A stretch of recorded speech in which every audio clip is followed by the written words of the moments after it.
Welcome to Greater Grace Church, Hyderabad. This is the classes on intermediate foundations, and today we will learn about judgment seat of Christ. After the rapture of the church, there is going to be a judgment for all believers. Those who all are dead in Christ and those who were living that were raptured, they are going to get a judgment seat of Christ evaluation. So, judgment seat of Christ is the word bema in Greek. The Greek word is the word bema, just for knowledge, because many preachers and many churches use the word bema. Okay? So, bema means judgment seat, and so we all will appear at the bema of Christ, and that is called the judgment seat of Christ. So we'll see in 2 Corinthians chapter 5 and verse 10. 2 Corinthians 5 and verse 10. Here it says, "For we must all appear before the judgment seat of Christ." Notice that term. "That everyone may receive the things done in his body, according to that he had done, whether it be good or bad."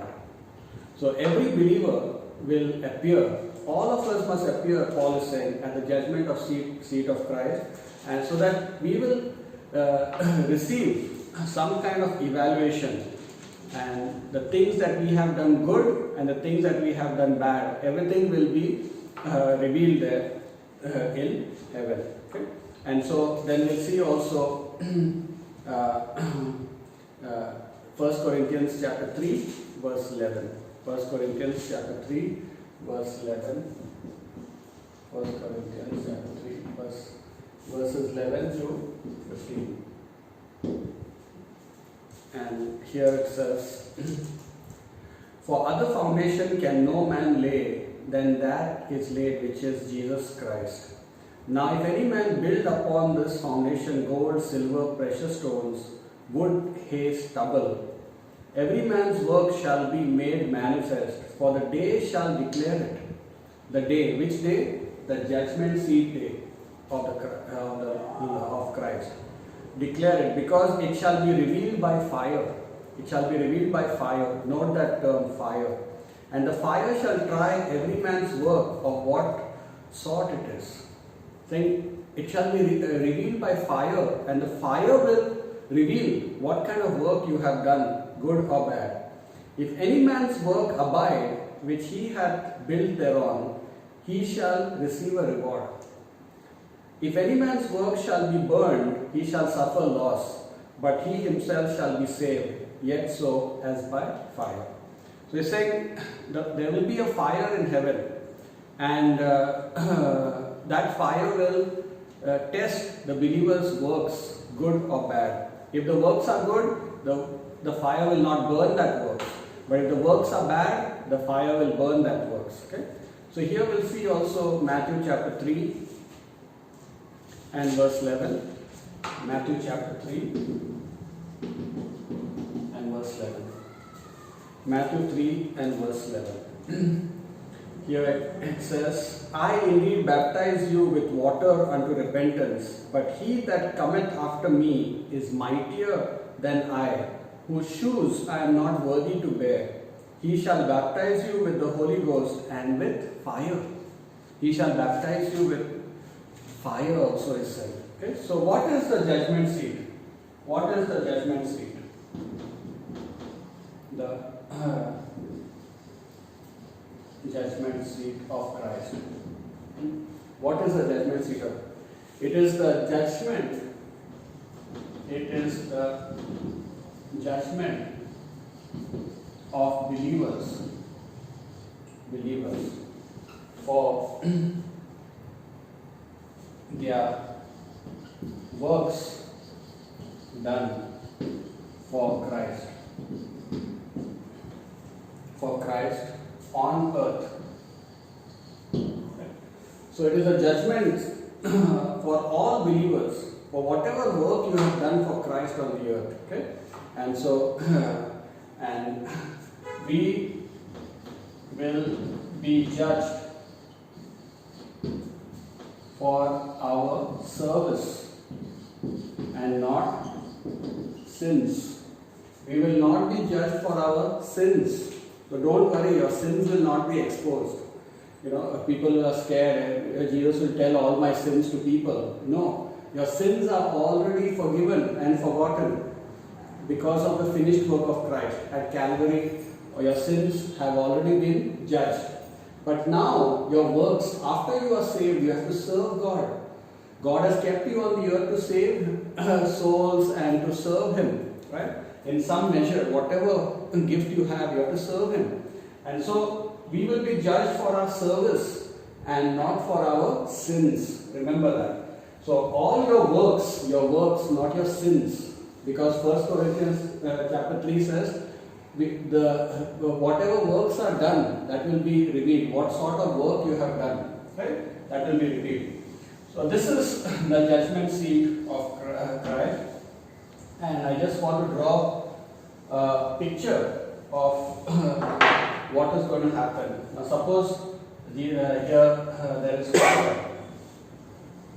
There is all fire here. There is a fire screen. This is fire. And believers will be standing in line, going through the fire. They are all going through the fire. And there's a fire screen there. There's a fire, just like we have a screening place at the airports or at different malls. We have some screening place. And so there also in heaven we will pass through the fire. And so believers will be going through the fire, but they will not be burned. 1 Corinthians chapter 3, it says, we will not be burned. But the works that you have done, that will be burned, right? We will look at 1 Corinthians chapter 3, verse 11 onwards. Just here it says, if any man's work abide, which he had built thereon, he shall receive. If any man's work shall be burned, he shall suffer loss, but he himself shall be saved. So don't worry, I have to go through the fire. No. That fire is such a fire that it will not touch you, but it will only burn the works that are bad, the bad works. Yet so by fire. Okay? And in verse 13 also, 1 Corinthians 3:13 it says, because it shall be revealed by fire, and the fire shall try every man's work. Remember that. It will try every man's work, what sort it is. Okay? So some believers, when they come out, will have, will have some good works on them, and some believers will not have any works. Some believers will have a lot of work. Some believers will have less of good works upon them. It's like on your clothes there will be some ornaments. Whenever you do some works, they are coming on you. It is being attached to you, to your soul body. It has been coming to you like an ornament, like sequences. Just like you have a plain white material, and then the woman and all, they put some sequences and they put some kind of brooches and all on that white garment to decorate it. Same way, when you do good works, you are putting some sequences, ornaments on that white garment, and that good works will not be burned by the fire. And these people are not burned, but this person has not done any good works for God. They have been bad people, worldly people. They don't have any works, so they'll come out only with their white robes. Their works will not be upon them. And then here there will be the judgment seat of Christ will be there, and Jesus Christ will be sitting on this throne. Jesus Christ is sitting on this throne, and if you have done good works, you will get a crown. So He will give a crown for your good works. Okay. So this is the picture that we will all go through the fire. Paul says, and Jesus also said, John the Baptist, that Jesus is going to come and baptize you with Holy Spirit and with fire. Holy Spirit is already there. The baptism of Holy Spirit is already there when you are born again. We learned that in born again class. And in positional truth, right? We learned about it. But the baptism of fire is when you go through the screen of fire in heaven. We are all going to go inside the fire, immersed in fire. Okay? But we will be saved.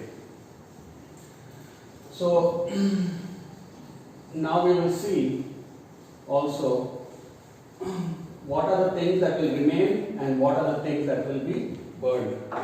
We will see things that pass through the fire. Things that pass through the fire. 1 Corinthians chapter 3, verse 12. It says, "Now if any man build upon this foundation gold, silver, precious stones, wood, hay, stubble, every man's work shall be made man." So once you do good works, they are like gold, silver, and precious stones. Okay? So first thing, you need to add gold to your robe of righteousness. Every believer has a robe of righteousness given to them, white robe. Now you have to put golden sequences on that. What is gold symbolize? Gold represents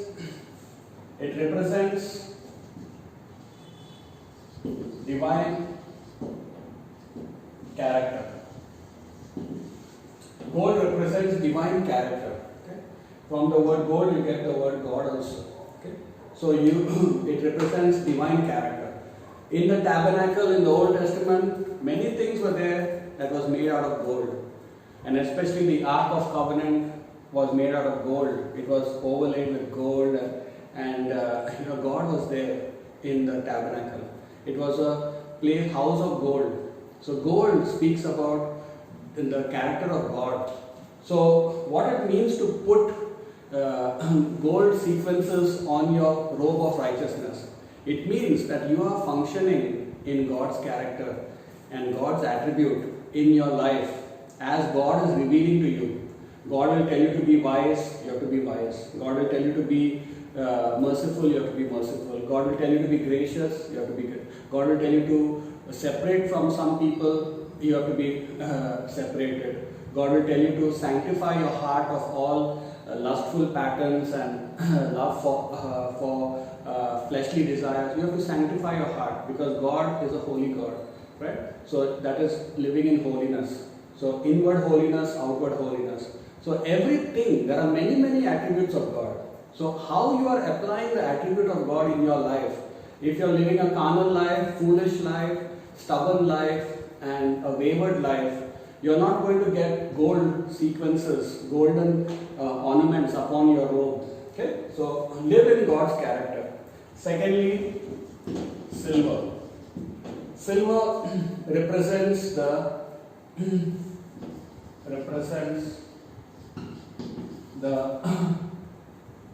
ethics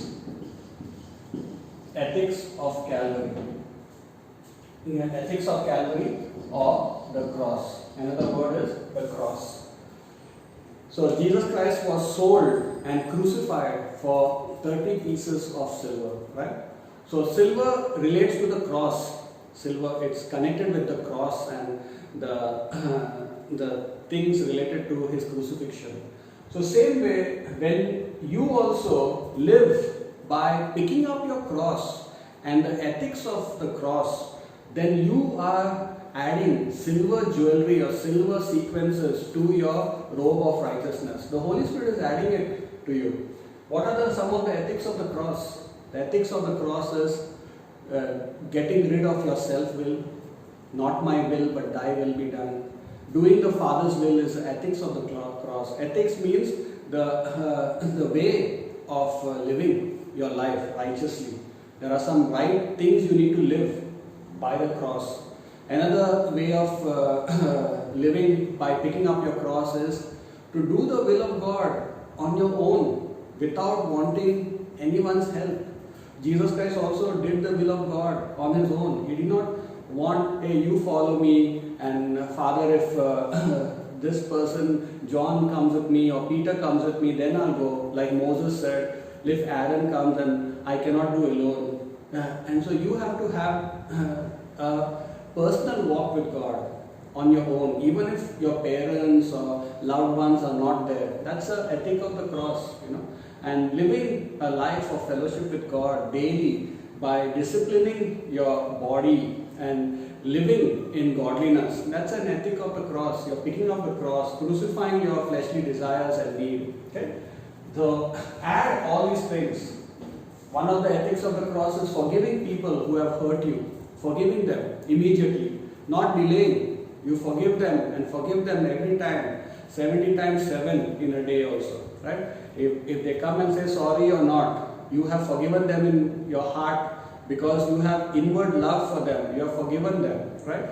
And so that's the ethic of the cross also, right? And sharing the cross, to sharing about salvation to others, like Jesus Christ shared salvation to the thief. That is also an ethic of the cross, sharing the gospel to people and saving people in our sufferings, in our weakness also. Okay? And then it says precious stones. What are precious stones? These are the faith promises we live by. Okay. So Peter says God has given us precious promises. We'll look at Peter, First Peter, 2 Peter chapter 1, 2 Peter chapter 1 verse 4, whereby are given unto us exceeding great and precious promises, that by these ye might be partakers of the divine nature. Precious promises. So precious stones are the precious word of God and the promises that you're living your life to fulfill the plan of God in your life. Okay? So God gives you precious promises, you have to live by faith. So how you related to the word of God that was spoken to you and the promises of God, how precious you consider the word of God, to obey it and to glorify God and have hope in the promise of God, right? So that is all the precious stones that you will be adding to your robe of righteousness. Okay? So we don't know what are those precious stones, maybe some diamonds and some rubies and emeralds, all these things are some small things will be added to the body, the glorified body of the believer. Okay? And so these three things will be added based upon your good works, your spiritual works, not your self-righteous works, that you did your work based upon your leading, but based upon the Holy Spirit's leading. How you walked in the character of God, how you picked up the cross in your life, and how you lived by the word of God spoken to you, that was revealed to you, the promise that God gave to you, the revelation God gave to you, how you lived by that, that is all going to add beauty to your robe of righteousness. And the bad things that also will pass through the fire. These are the good things. They will pass through the fire, but they will not be burned. You will not lose these things that are upon your robe. You will not lose these things. So what will you lose? Here it says in 1 Corinthians chapter 3, 1 Corinthians chapter 3 verse 12, it says, wood, hay, stubble. Wood, hay, stubble. Wood. What is wood? Wood is the self-righteousness of the believer.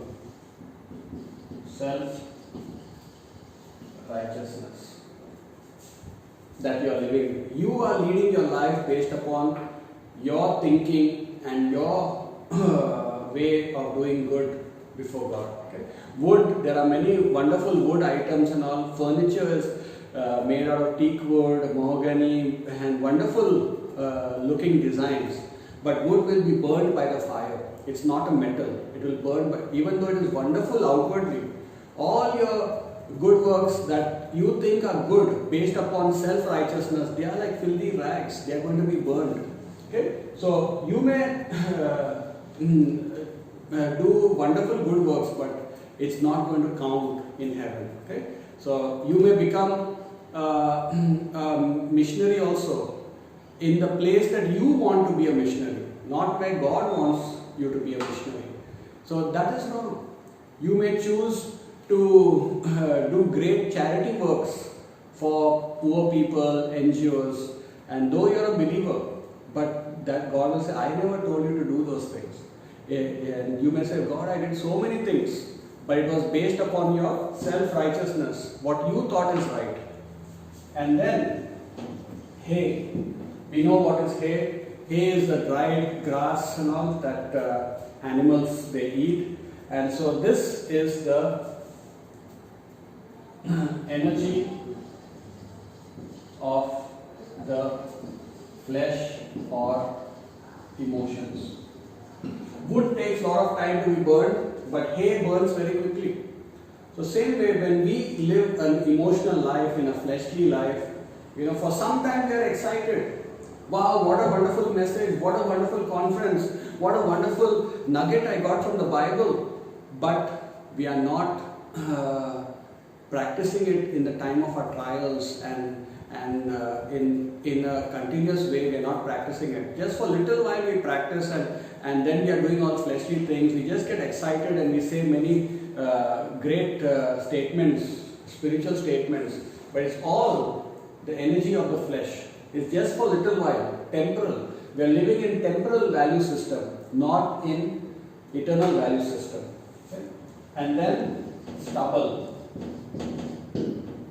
Stubble is that the fields that are dried up and all, and then they collect those stalks in the field. Sometimes you'll see that they burn the fields that are dry, those sticks that are there, they remove all the corn and all the wheat from the sticks, and then they keep those sticks there in the field, and then they burn that field. So those are the stubble, and so that stubble is the motivation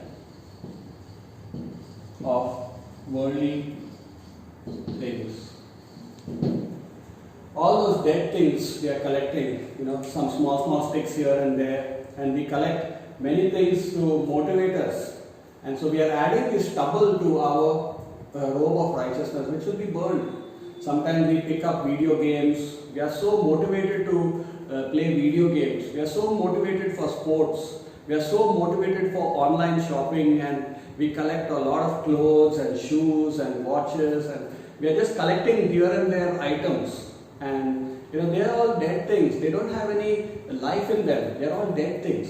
Things of this world are dead. The world does not give us life. Only the Bible gives us life. And we are collecting all these things to motivate us in being happy. It's a false happiness.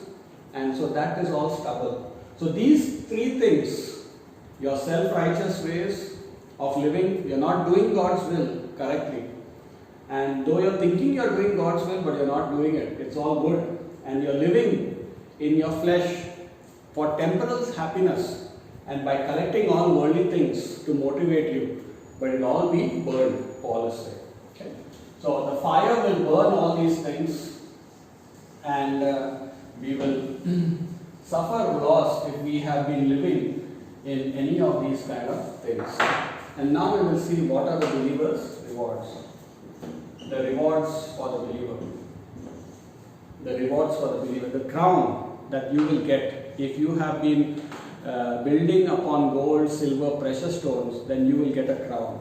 First Thessalonians chapter 2, verse 9. First Thessalonians chapter 2, verse 19 and 20. First Thessalonians chapter 2, verse 19 and 20. Here it says that, for what is our hope or joy or crown of rejoicing? Are not even ye in the presence of our Lord Jesus Christ at His coming? For ye are our glory and joy. So Paul is saying, what is our crown of rejoicing? It is you. So it is 1 Thessalonians chapter 2, 19 and 20. This is the crown of rejoicing. Okay. This crown is a crown for soul winning and turning people to truth. So for soul winning and for bringing people to Christ, and bringing believers to the truth. So two things you are getting this crown is that the people that you have brought to the truth of the gospel and truth about different Bible doctrines also. Okay, so believers need doctrine. Many believers are going to wrong churches and going in the wrong direction, right? So they need to come to the truth. They need to know how to interpret the Bible correctly. So the people that you have brought to the truth, those are the people that God is going to say, you have won so many people. So you have saved souls by sharing gospel. Sometimes you don't know the tracts you have given also might have touched many people, and through that there's a chain reaction. One person has been saved, and then through that person a church has been opened, or through that person the tract has gone to some other person who got saved, and then they have started a church, or there's a chain reaction that has started because of you, whether you have shared the gospel by tracts or by word of mouth. And so we don't know what is the impact. Only in heaven we will come to know. And God will say, these are the things that because of you, people got saved, and people were living in the truth, and they came to know the truth also because of you, right? So that's a crown of rejoicing. Paul is saying, you are a crown of rejoicing. You people who accepted the gospel, and you people who are following the truth correctly, you are my crown of rejoicing. Then 2 Timothy chapter 4 and verse 8. 2 Timothy chapter 4 and verse 8. Here it says that henceforth there is laid up for me a crown of righteousness, he's saying. So 2 Timothy 4 verse 8 is saying, crown of righteousness. Paul is saying, I'm going to get a crown of righteousness, he's saying. Right? Which the Lord, the righteous judge, shall give me at that day. And not to me only, but unto all them that love his appearing. This crown of righteousness will be given to all those people who love the appearing of Christ. Okay? So this is for believers who love the Lord in their life. So how have you been loving the Lord also in your life? And are you preparing yourself for his coming? Are you waiting to meet him? Or are you loving the world? Some people love the world and say, God, please delay your coming. I have to get married. I have a lot of plans. They don't love God. They don't love Jesus Christ. They don't want him to come immediately. Please delay it. They even joke about it and laugh about it. But they don't really are serious about waiting to meet him also. Okay? So that's not a good attitude. So you have to love the Lord with all your heart, soul, mind, strength on this earth. Right? And you have to love his coming also. And love not the world, but love Jesus Christ on this earth. And love to see him also when he comes. Then James chapter 1 verse 12. James chapter 1, the third crown. James chapter 1 and verse 12. Blessed is the man that endureth temptation, for when he is tried, he shall receive the crown of life, who endures the temptation. Right? Who endures the temptation, which the Lord hath promised to them that love him. So the third one is the James 1, the crown of life. The crown of life for overcoming temptations. So a lot of temptations are going to come to test you from the devil. And many times small temptations, sometimes big temptations may come in your life, and how are you overcoming those temptations? Sometimes the devil will say, tell some lies and cheat somebody, rob something, don't pay your tithes, don't honor people in authority. Many things the devil will tempt you, and we try to listen to that, and we are not going to get a crown. You will go to heaven, but you will not get a crown. Okay? So crown of life is for the temptations that you have overcome. As you show the love for the Lord, what are the temptations that come? You have to overcome that. And the fourth one is in 1 Corinthians chapter 9. 1 Corinthians chapter 9 verse 24 and 25. Here it says, "Know ye not that they which run in a race run all, but one receiveth the prize? So run, that ye may obtain." So he's saying, run to get a prize, that's a crown. "And every man that striveth for the mastery is temperate in all things. Now they do it to obtain a corruptible crown, but we an incorruptible crown." Okay. So 1 Corinthians 9, 24 to 25. It's called an incorruptible crown. This is for running the race of God's will. So how you have ran the race by disciplining yourself, and how you have obeyed God in serving Him, how much you have done for God, what extent you went. Some people quit the race. They after 20 years of serving the Lord, they say enough. Or after 5 years, they say enough for me. So many trials, so many problems, lot of sufferings. And some people serve the Lord till they die. Some people serve the Lord when they are, even when they are in their 90s. And so they keep on serving the Lord. They have disciplined their body in their food habits, in their sleeping habits, in their, how to discipline themselves. They have disciplined themselves and they have kept themselves running the race. And so how you have served the Lord by keeping yourself fit in godliness, and how much you have done to serve the Lord also, it all will be reflecting in heaven, and you will get an incorruptible crown. And lastly, 1 Peter chapter 5. 1 Peter chapter 5 verse 2 to 4. 1 Peter chapter 5 verses 2 to 4. Here it says, "Feed the flock of God which is among you, taking the oversight thereof, not by constraint, but willingly, not for filthy lucre, not for money, but of a ready mind. Neither as being lords over God's heritage, but being ensamples to the flock."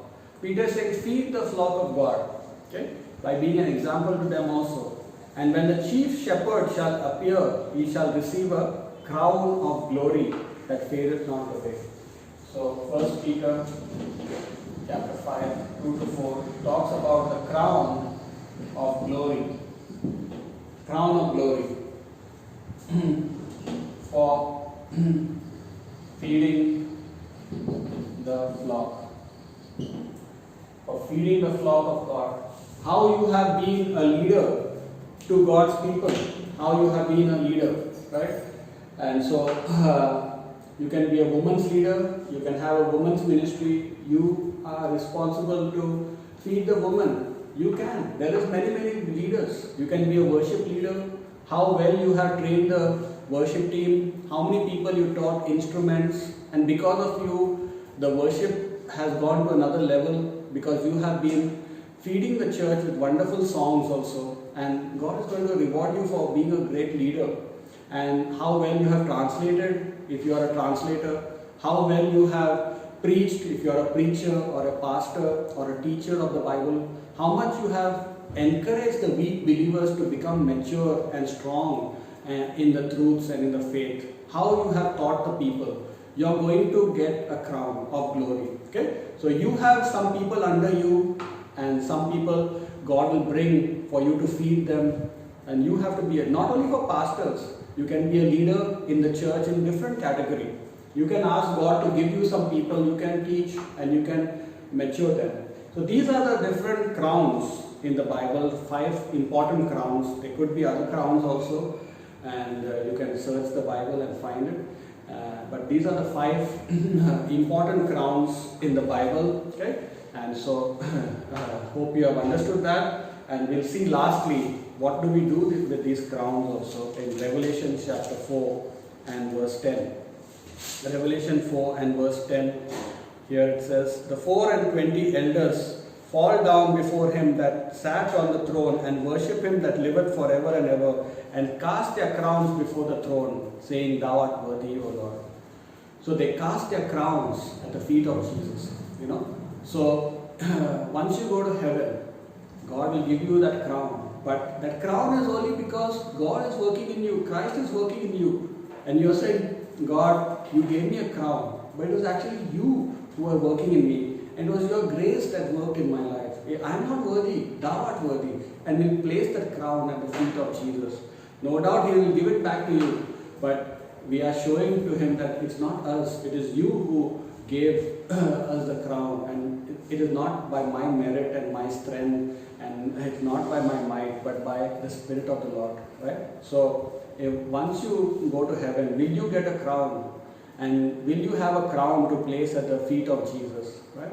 So let us strive by the grace of God to put on the gold, silver and precious stones upon the robe of righteousness, so that when we are baptized by fire, we will have those precious metals remain upon our robe of righteousness. Otherwise we will have wood, hay, stubble, and it will all be empty. We will have only a plain white of a robe of righteousness. So let us build upon the foundation of Jesus Christ and pass through the fire and get a crown. Thank you.